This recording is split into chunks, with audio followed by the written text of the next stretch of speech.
Hello, I'm Sneha Koshi. Businessman Darshan Hiranandani, in an explosive affidavit, has claimed Trinamool Congress MP Mahua Moitra had given him her parliament login ID to frame questions on the Adani group, which he felt was the only way to target Prime Minister Narendra Modi and a route to quick fame. The claim is a huge setback for Mahua Moitra, currently battling BJP allegations that she had accepted cash and favours from the Hiranandani group chief and should be suspended from the parliament. Mr. Hiranandani, caught in the cash for questions controversy swirling around Mahua Moitra, has claimed the Trinamool MP was also dominating an ambitious person who made a number of demands for quote-unquote various favours which he met to retain her support. There are some very, very strong statements which have emerged in the affidavit. Mahua gave her email ID and login to me. I uploaded questions on the Parliament account. I posted questions targeting Adani Group, posted questions from Mahua's account based on unverified information, and so much more. My colleague Maria breaks this all down for us.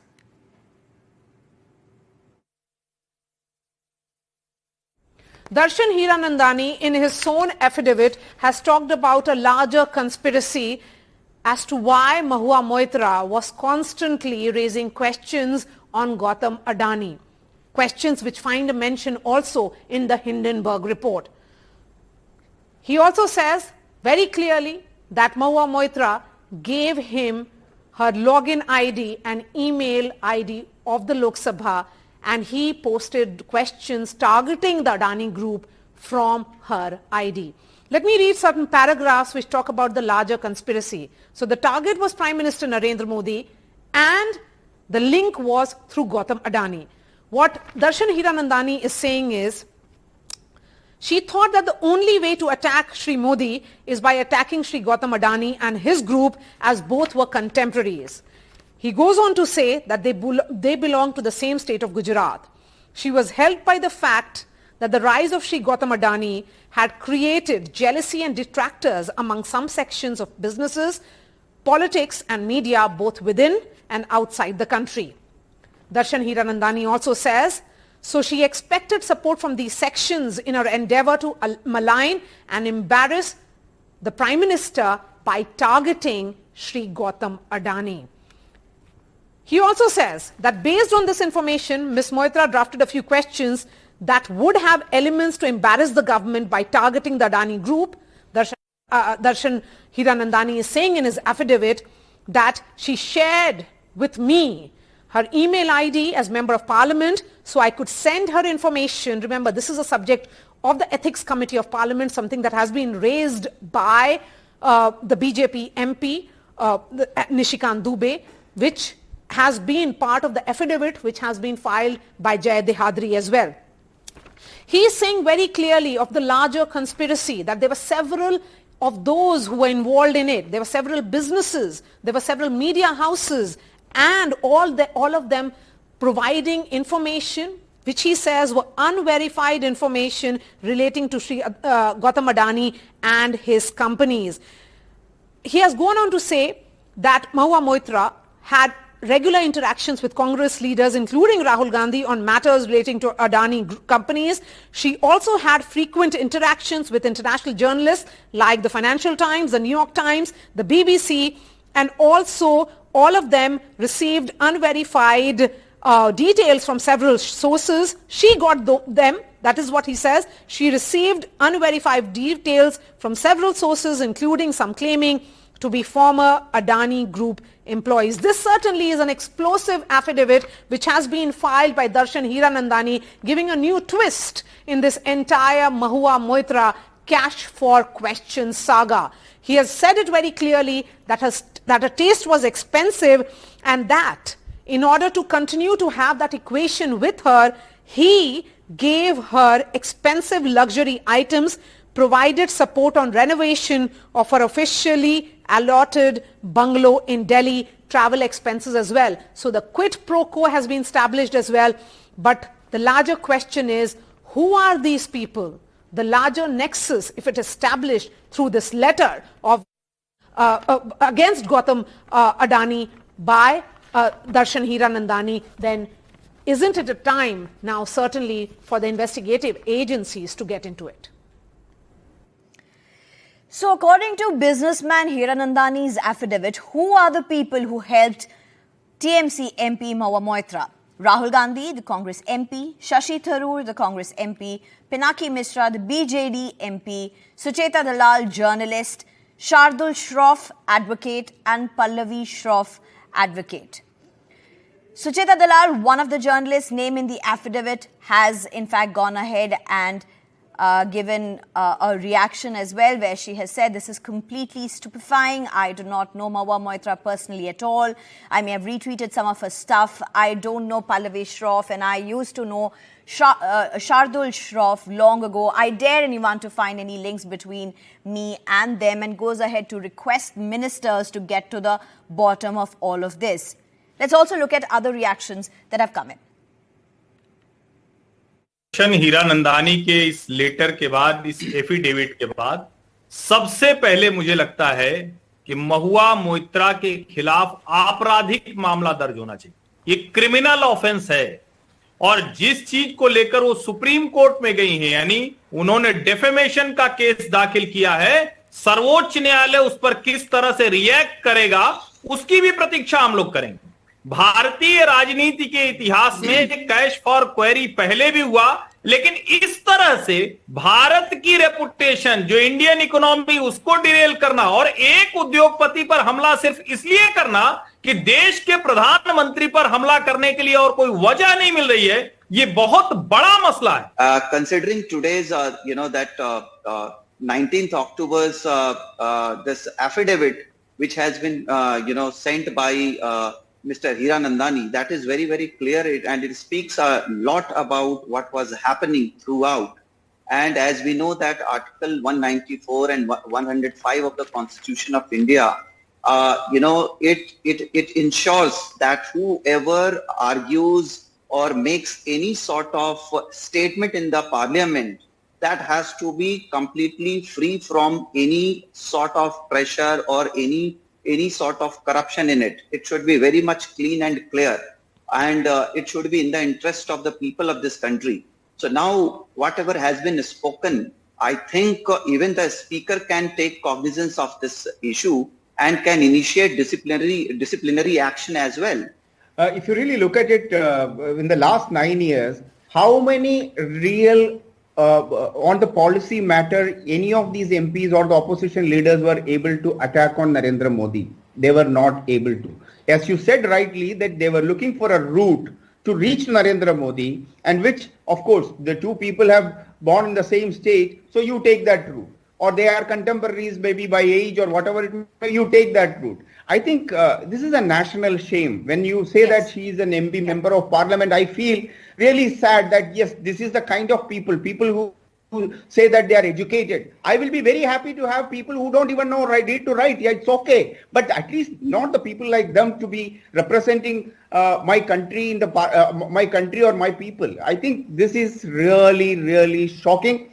The only bottom line is that how politically the opposition leaders, not only Mahua, this is not going to stop at Mahua Moitra. Big conspiracy, and because some foreign entities also, foreign institution also, they have targeted the Indian industrialists, and maybe this woman, that is the MP, Mahua Moitra, may be the part of the bigger conspiracy. So obviously it should be investigated and investigated thoroughly and properly, because it is not only related to the Adani group, it is a target-oriented attack on the Indian economy. Due to the decrease in the share prices of the Adani group, lots of people they have faced their losses. They lose their money. They lost their money, and that's why it is not a single thing. I think it is a part of the bigger conspiracy, and it should be investigated thoroughly so that international linkage may come out in future in this regard. Now, Nishikant Dubey, the person who actually raised these allegations and even brought it up before the parliament has said the security of the country and the dignity of the parliament are paramount for me, Satyamev Jayante. Let's also listen to TMC's reaction.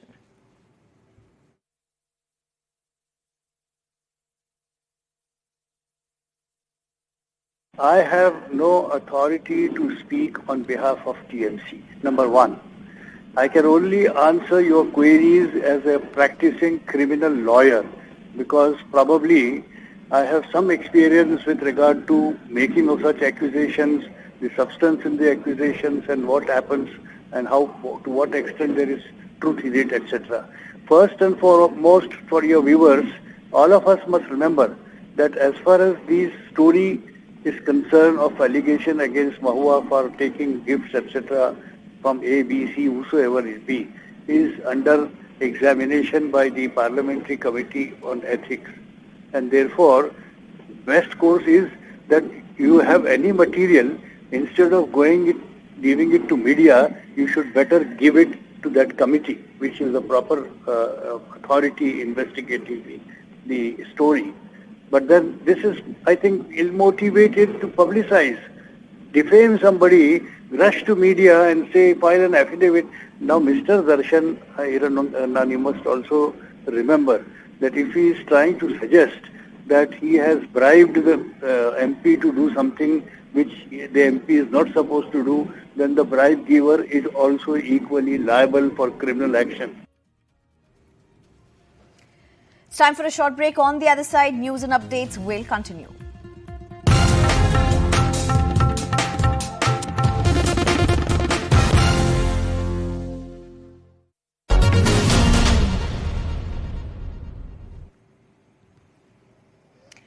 Welcome back. The rumblings in the Congress are clearly holding up the first list for Rajasthan. Despite deliberations by the Congress Election Committee, the names are not final yet. And the sticking point appears to be Gehlot loyalists who led the rebellion against Gehlot, actually pilot loyalists who led the rebellion against Gehlot becoming Congress president in September last year. Now, Ashok Gehlot was at his enigmatic best as he went on record to say forgive and forget. Even Sachin Pilot went on to say that the message is very clear and we need to move on for the elections. But amid the two of them and within the Congress in Rajasthan, is there some shadow boxing which is going on? The Congress's first list on Rajasthan still caught in a tug of war. Despite single names suggested for 100+ candidates, there is no consensus on the list, and the Congress Election Committee will have to meet again.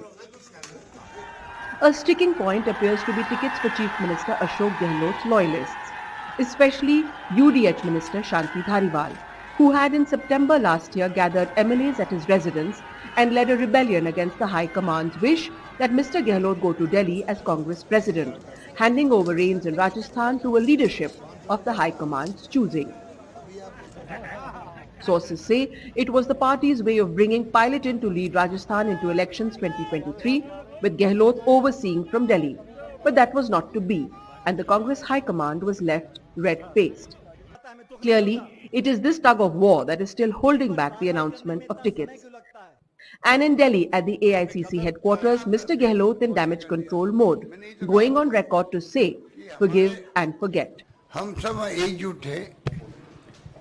एकजुट हैं जब उनके साथ लोग गए थे उनके ticket सब क्लियर हो रहे हैं करीब करीब उससे बड़ा उदाहरण क्या मैं दे सकता हूं आपको एक टिकट पे भी मैंने ऑब्जर्वेशन नहीं किया हो मीटिंग के अंदर उसे अंदाज कर लीजिए कितनी पगाएगी हमारी कितनी प्यार मोहब्बत आपस के अंदर है मैं मुख्यमंत्री पद छोड़ना चाहता हूं पर ये पद मुझे नहीं छोड़ रहा है.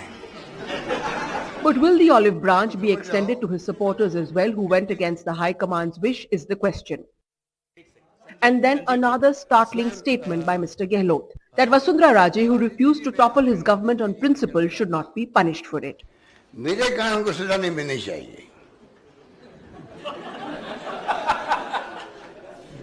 मेरे कारण उनको सजा नहीं मिलनी चाहिए. ये अन्याय होगा उनके साथ में. The statement of friendship when there is sympathy for Raje as she is sidelined by the BJP, who have refused to make her the CM face in Rajasthan, is bound to create political ripples. Ashok Gehlot's press conference in Delhi, a political masterstroke by a seasoned politician. First, Ashok Gehlot went on record to say he is not the spoke in the wheel as far as pilots, loyalists getting tickets is concerned. But at the same time, he is also hoping the olive branch will be extended to him and his loyalists will also get their tickets.